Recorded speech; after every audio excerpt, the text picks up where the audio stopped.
waxaa la yidhaahdaa adduunka waxaa ceeb ka ah maahan ceeb waa la isku maxkamadayaa waa khiyaano qaran waayo qof iska daa adugu madaxweyne iyo waxaa sheegaysaa iyo dad waaweyne qof agaasime la shaqaynaya dowlad ajnabiya waa la isku maxkamadayaa adduunyada waa khiyaano qaran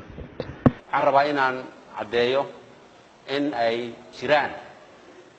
mas-uuliyiin xildhibaano maalmahan ayaamahan dambe ku mashquulsanaa duminta dawladnimada iyo qarannimada Soomaaliyeed ayagoo adeegsanaya dhaqaale ay ka heleen dalal ajnabi sidaa darteed ay laga maarmaan tahay in talaabada sharci ah ku haboon laga qaato qofkii uu ku cadaado nin aan dalkan u naxayn nin aan ogeyn dalkan wuxuu soo maray nin la kireystay oo kale ku shaqeynaya marka waxaan leenahay meediyaha uu hanjabay 10 qof oo kale oo siyaasiyiin ayuu airport ka geeyay inaysan ka bixi karin xildhibaanadan labadaa u geeyay inaysan ka bixi karin waan ogaanaynaa Axmed Cabdi Daahir